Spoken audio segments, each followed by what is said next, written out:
I'm Matt Gilhooly, and this is The Life Shift. Candid conversations about the pivotal moments that change lives forever.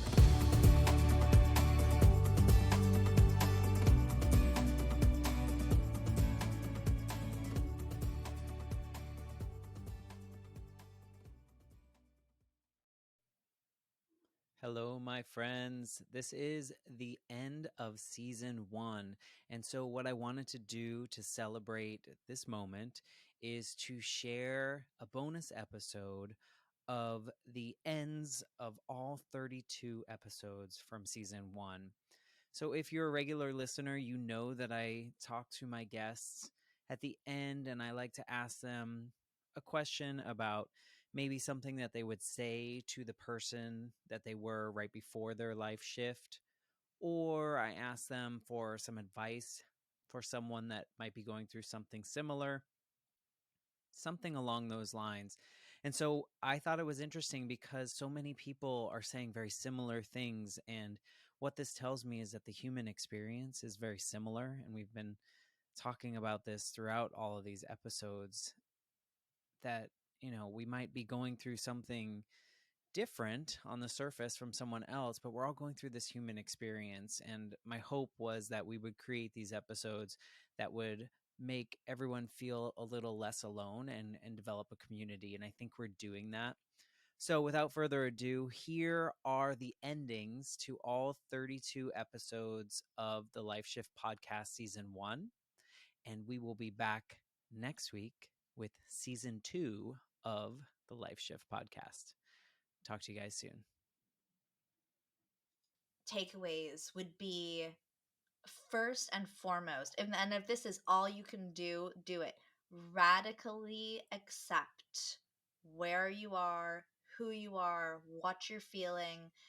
Embrace that acceptance. If it's terrible and awful, it's terrible and awful. Accept that. If you're sad, accept that you're sad. If you're pissed off, accept that I am pissed. This is ridiculous. I can't believe this is happening. And accept that. Accept your feelings. Accept who you are. Accept where you are in that situation. And that's okay. Those feelings are they're normal and they're fine. I think I get caught up in trying to push those aside, and it's all it is delaying the inevitable. I think so often in relationships, whether they're friends or like intimate relationships, marriages, whatever, that we put so many other people ahead of us, right? And we constantly are like, I have to give this person and give and give and give. And then you give so much that you get to a point where there's nothing left of you to give. You're only giving that person, right? Mm-hmm. And even in those situations like in this, where it wasn't ideal, we were really going down the road of getting divorced, and I was still giving everything I had to it in order to save it. Right. If I went back in time, I would have walked away so much earlier on because my needs were no longer being met. I mean, I think my biggest piece of advice, it would be to really try to do things that get outside yourself, right? And this might sound cliche, but like go and do something that like helps someone else, right? Or like, yeah, exactly. Or like makes you super uncomfortable, right? And that could be as easy as like volunteering somewhere of something that makes you uncomfortable, but like push yourself into areas that make you feel uncomfortable. I was super uncomfortable talking about emotional things. Like I literally just would not. And everything was sort of like the show and the presentational piece of it, right? So,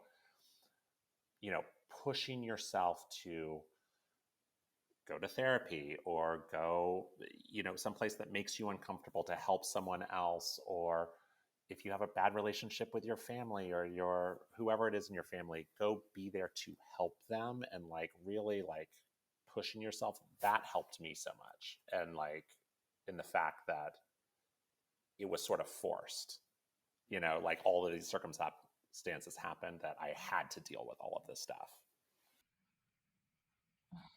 Well, I think it was really important to go through it, one of the things that I struggled with was back then was needing to know the outcome, needing to know what would happen, because it was part of that control issue that I had.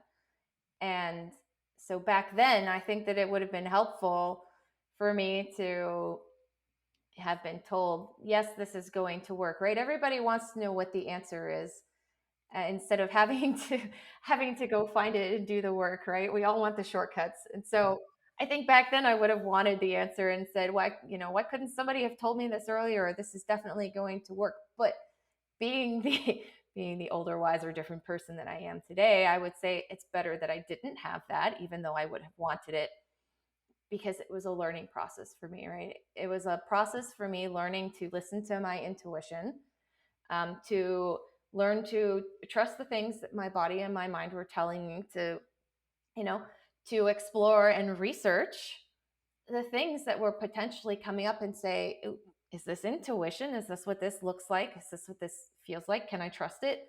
And, going down this path, I think, was an integral process for me in learning how to trust that my body knew how to heal itself. I'm trying. I want to be that for people because I think they deserve it. I think they might not realize how amazing they are and how strong they are and how important they are in their community and in their family and in their friend circle. But they are so pivotal and they deserve to have support. I found a lot of support in music as well. That's, I on my car rides to the doctors, I would crank music and just like belt it out. I'm sure the people next to me in the cars were like, "Whoa, what is going on?" But oh yeah, I'm going to get some shots for infertility. Crank up the music. But whatever works. Yeah. The mess is your message. Your mess is your message. What you've gone through in your life is exactly what you're supposed to speak on and help others and be in service to others with. That is just like love is law, right? Your mess is your message. If you're willing, right, to share the message, if you're willing to serve with the message, if you're willing to give the message, but it's why you're here. It's your purpose. It's your purpose in life. It is. Well, and you have to find the silver lining. Otherwise, you're stuck in that negative window of like, why me, why me, why me, and that's not going to do any good for you or anyone else. I remember somebody saying to me, like, when something bad happens, like, sit with it for whatever amount of time. If you need to sit with it for an hour, if you need to sit with it for a day, like, tell yourself, I'm sitting in this. I'm going to sit in this grief. I'm going to sit in this why me, this horrible, like, and get all of that out. And then, move on. Not move on, but like find the positive in it and move forward. Because if you sit in that grief is the best way to put it. If you sit in that and never leave it, you're never gonna move past it. You're never going to like grow. You're never gonna move forward. Like you're always gonna be sitting in this pocket, and that's where you're stuck. You're not gonna live your life. Yeah, 1000%. Anymore. Yeah. We all do the best that we can at the time, and we live and we learn and we go on. That's with any circumstance, but there's people are so different and process the same input in different ways, and that's okay. In reflecting on all of this story today, there's parts of it that even I cringe at. If I were a third party observer, I would have certain thoughts about how I reacted or what happened next, but I wasn't. I am not ashamed or would change anything, even, because we just do the best we can at the time. And there's always a way it could have gone worse. However, I do try to focus on, as we said, all the positive things, all the good things. Life is so beautiful. Love is so beautiful. And if we allow ourselves to shut down and remain in this, at this like plateau, it doesn't do anyone good. It surely won't do myself any good. So I still find that I sometimes am taking it one day at a time. I think I'm doing well. And then when I look back on something that seems very recent, I'm like, oh, wow, I think I was still in a fog then. Like, it's very interesting how you perceive yourself in the moment and how you can perceive yourself when you look back on it. But to answer your question, I, am doing as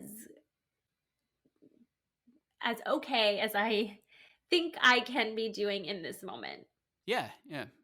If you've got something that is clear to me as it was that music was a part of me, like there's no point in ignoring it. You're just going to keep going back to it. So lean into it, turn it into, and the way things are now, everything is so like niche specific and everything that just find your people and yeah, lean. I feel like it's better to lean harder into that than to try to fit yourself into these other structures that exist out there that don't have anything to do with you. So I think that after my mom died, I was living my life for other people and for what their expectations were and for whatever society thought that you should do next, and whatever that's being good in high school to go to college and then go to get a graduate degree and then get a good job and then get promotions and all that stuff, right, that society's telling you to do. And I think when my grandmother died, when she took that last breath, it was like, I'm going to do whatever I want at this point, right? Because at the end of the day, this is how it could end. And I want to be laying here with people by my side that matter and can be there for me, and we can be there for each other.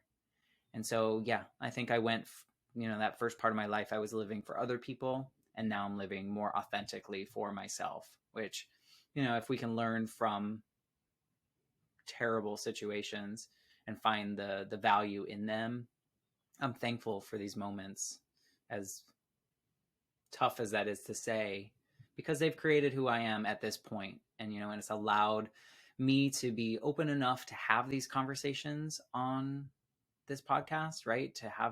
To be inquisitive enough to know that we all have these stories and they're so different, but yet the human experience is very similar. We're finding a lot of commonalities between what we're saying. So I'm thankful for it.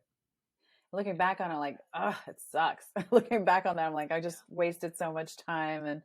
But those, you have to, when I look back, it's like you look at that kind of societal pressure and stuff as a learning lesson to make you a stronger person. Yeah, you have to. Taking that transformational step of breaking out of imposter syndrome. And it was a lot of the mental work. I've done a lot of like shadow work and working on who I am and those things, and that has all contributed to it. But I really think taking that massive risk and betting on myself. And that's the thing. When you bet on yourself, that's great because it's house money. And that's what it is. You're like, I bet on myself to move across the country and make it happen. And I did it because there was no other option. And if it didn't work, then it didn't. And I moved back. But it's all about that first day, instead of being like, well, what if it doesn't work out? I don't give a shit about what ifs. It's like right now I'm there. Right now I live in LA. Right now I'm a working, successful voice actor and coach. Those things could change, but that shift helped me to understand more about me. So I think you asked me in the beginning, are you grateful?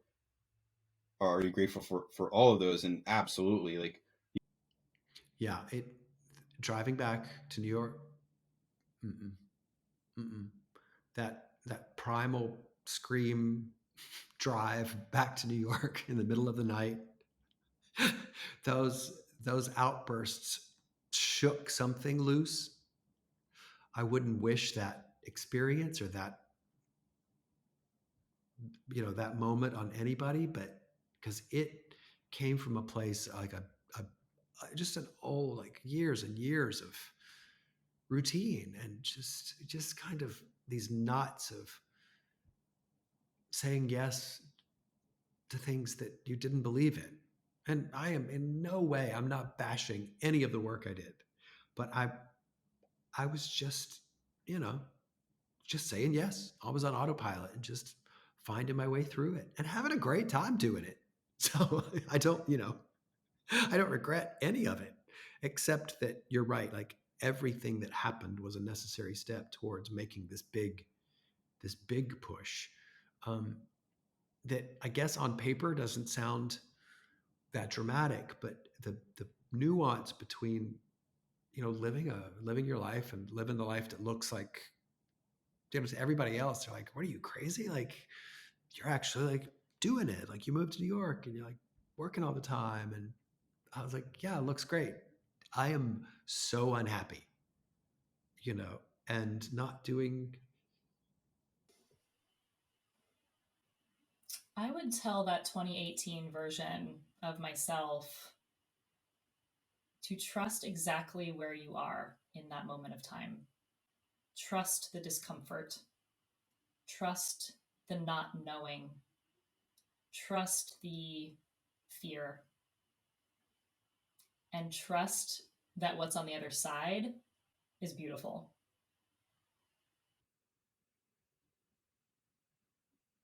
Yeah, maybe it cracked wide open in like a good way. Now I can create like a mosaic table out of it or something, Like I think all of the beauty is still there. I just think it's, and it's ever evolving. It might be a mosaic table for a while and then need to be repurposed at some other point, right? Because it's like that's how it's going to happen. But I do think that you get to a point, and I think that, not to get too like woo woo about it, but it's like I have this like little creature that I like did not expect to have in my life. I mean, I told that story, and it's like I feel like every day I'm like, like there is this there are ways. I mean, even like professionally, I have some things unfolding that like I never would have predicted or even planned for in a million years. But it's like being open and being ready, and and also saying like I don't just have to do that because it's there, right? Like I really want to make sure it's the right thing, at least for now. It might not be the right thing forever. And so I feel like that's where the vase is at. It's like, yeah, maybe it's like broken into shards, and like that's okay. That's where it's at right now, but it doesn't mean it can't still be something, right? Oh, no, the universe definitely was shining down on me in those moments. Here is your lifeline. Here is your, little buoy that I'm going to toss to you. It's your job to recognize the opportunity and take it, kind of thing. Definitely. Right. Yeah, it started out very selfish, right? The whole thing just started out very self-consumed. And I find now every time we make decisions, we think about how can that better serve our family? How can that better serve our community? How can that better progress God's will for our lives? Like, are we stepping into that, right? Are we really? And so now it's like a full circle. We've gone from just being very self-led to very like service-led. And every decision we make now is in some capacity, how can we serve other people with this? How can we serve our family better? How can we serve the folks that want to support us better? And it's humbling, and I'm emotional all the time. The fact that I got through this whole interview without crying. I did choke up a little bit there, but it's just like I am very vulnerable, and that's okay now. It was never okay before. It was always just like, oh, I got to protect everything, my feelings, my emotions, all this. And then of course our children bring that out of us. They are the walking beings of our emotions. For sure.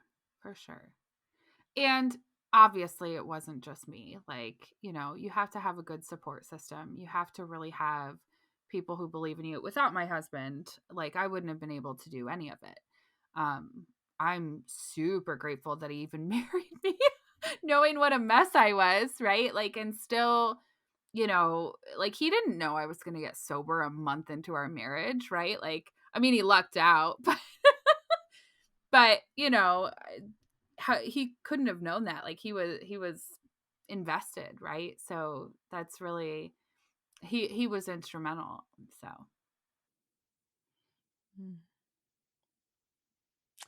you wait till the end of this thing to make me cry. Oh my gosh. Oh. One second.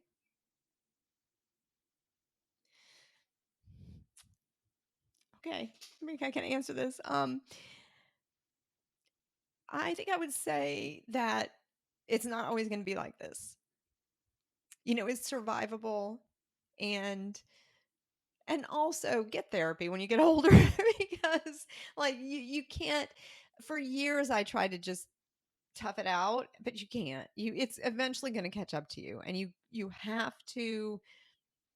It's fine to talk to your friends and family, but you have to talk to a professional and someone who's not connected to you personally to be able to give you objective insight into your own shit that's happening as a result of that trauma. I mean, you can't see that on your own.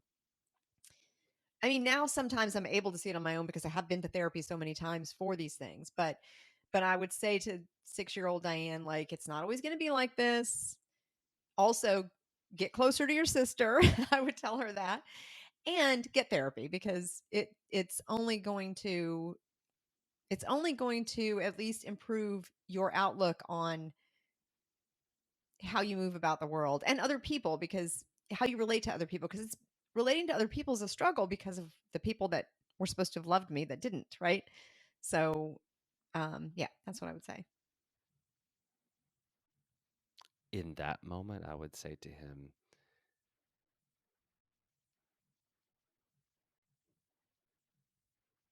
keep doing what you're doing. You'll be ready when you're ready. Yeah. It's also in the spirit of, I really believe, especially when it comes to addicts and alcoholics, that it's detrimental to break their fall. We are a very stubborn people, and the more safety nets you throw us, the more we take advantage of it. It's just absolutely the most obvious. We all know this. There's no arguing this. Go to Al-Anon and you'll hear, centuries of people who will admit that that's true. So yeah, for me to go back to him and say, stop, is absolutely illogical. I would say, here's more. Like, get to that bottom. Get to that bottom. If you have to, let's find it quicker. Yes. Yeah. Be patient with yourself in the process. Yeah, just be patient. You don't have to take life so seriously. I think being a perfectionist has been definitely at the top of my list sometimes. And, don't overthink too much. I think I would say to myself, because life is too short, enjoy the moments, enjoy the little moments. Yeah. Yeah, I think just that it's oh man, the adventures that await you are like so incredible, and like the struggle that is today is not worth crying over, not worth throwing the talent over, It's there are a lot of days where I was like, "Oh my god, this is like not worth it. I don't want to do this anymore." And like if I would have known then like all of these beautiful things that I would find here. I don't want to say that I would have done it sooner because I think I needed that time also. But I think maybe I guess just take life a day at a time, and you're going to get where you need to be. And where you are right now is where you need to be. I would say start healing sooner. I missed out on a lot of life. And while I would never want anyone to go through the things that I went through from my childhood to my adult life, I am grateful for the experiences because I am who I am because of them. But if I would have started healing sooner, I could enjoy a lot more of my life. I'm 7 years old today in my eyes, and I'm a 34-year-old adult that relates to 7-year-old in terms of my emotions. And I could be a lot further ahead if I would just be vulnerable to the healing journey sooner. Wow. I would say thank you for believing in me. Thank you for creating an opportunity to be a larger version of myself. And thank you for being who you are.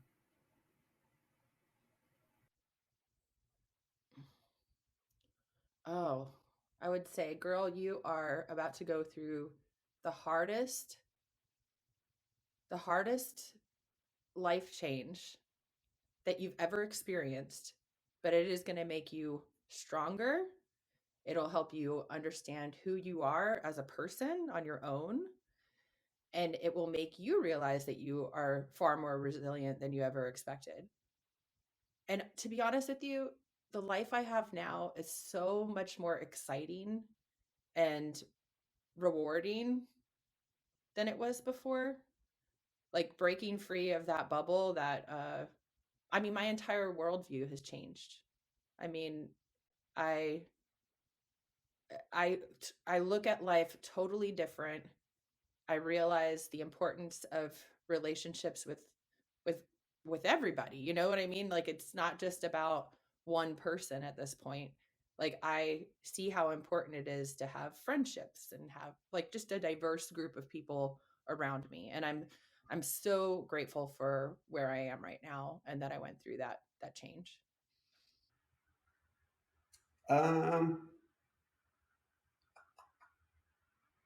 I would just tell myself to hang in there and just face, like, don't tuck it away, face it.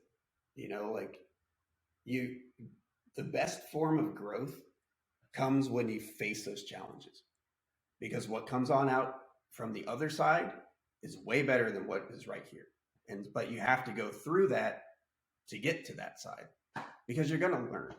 And whether it's something you want to learn or it's something that life just throws at you that you have to learn in the moment, it's just, I'm very pessimistic as it is. So like, if you can change your thoughts and you try to make it like as optimistic as possible, I think that's a big help too. It's just rewiring the way you think about it, and that's an addiction thing in itself, is like, don't react on reaction, because my reaction is, oh, I want to drink. But if I wanted to go do that, I would just go get a drink. But if I say, oh, I want to drink, and then I let myself sit with that, and then I think about it for a second, then I'm like, no, I don't. Let's just go drink a seltzer water or something like that. It's that kind of stuff. So yeah, just patience, just hang in there. It gets better. It's hard, but that's life. It's lean into it and just kind of enjoy your friends. Tell your friends you love them. Coming from a family that doesn't say it a lot, but just the things you care about, take care of them. Take care of yourself. I love that. Make sure you have you taken care of and squared away, because without you, you're not going to be able to help other people. If that makes sense. So I think I would just look back and tell her, like, it's okay to feel what you're feeling. Like, it's normal to feel this way, but like, it will be okay. She's perfect. What would I say to myself? Good for you. Good for you always going after what you want. Good for you not doing it the traditional way. Good for you for taking the risk that might result in someone saying no to you, but at least trying. Good to you for doing it differently. Good for you for being authentic. And good for you for just being who you are and doing what you want. And good for you for being practical. Because had he said no, who cares? Never going to see him again. So why not? Well, one, I would allow him to go through all of the stuff that I did now because I love where I am right now. It's the best life ever. So it's the whole butterfly effect. That being said, if I were to go back and give advice to that person, I think some things that I would say is number one, hire coaches sooner because they accelerate the speed of growth. And I think about, for the longest time, I didn't have coaches until I had my first one. And I remember paying $2,000 or $3,000 for a brand coach. And I was legitimately nervous because I'd never done it before. And anyone who's hiring their first coach knows what this is like. You're living in fear and lack and not enough. What if this doesn't work? What if he or she is not who they say they're going to be? What if all of a sudden I go bankrupt from all of this stuff? Blah, blah, blah, blah, blah. All a bunch of garbage. The second I made that commitment, I was now a person who pays for coaching. It completely changed my life. I felt somebody who coached me and supported me and loved me and wanted the best version of me. And since that moment, $3,000 turns to $5,000, turns to $10,000, turns to $12,000 for coaches because I can get to where I want to go faster by the people who have already done it. And I want to be around other people who are about this life. So you're consistently leveling up. And this isn't about the money. This is about the commitment to myself. I am someone who is willing to invest in myself. So really the high level answer to this is invest in myself sooner. It took me 10 years out of college before I started investing in myself. I could only imagine a kid graduating college right now with access to this conversation right now, to coaching programs, to books, to podcasts, to Audible. Holy smokes, man. Like, you could be an entrepreneur at the age of 21 and do amazing things. This was nowhere on my radar back then because this didn't even exist back then. We didn't have access to podcasts and learning. It was like, I finally found Rich Dad, Poor Dad, that book, and that was my first book that I read. Like, that's how this happens. Now, someone could just start working with me immediately and be like, congratulations. Boom, let's accelerate. Let's take 10 years off of what you have to grow. And there you have it. That was the end of the final episode of season 1 of the Life Shift podcast. I hope that some of these little reminders from all of my generous guests has inspired you. And you are coming back for some more next week in season 2 of the Life Shift podcast. Thanks again. I appreciate you so much.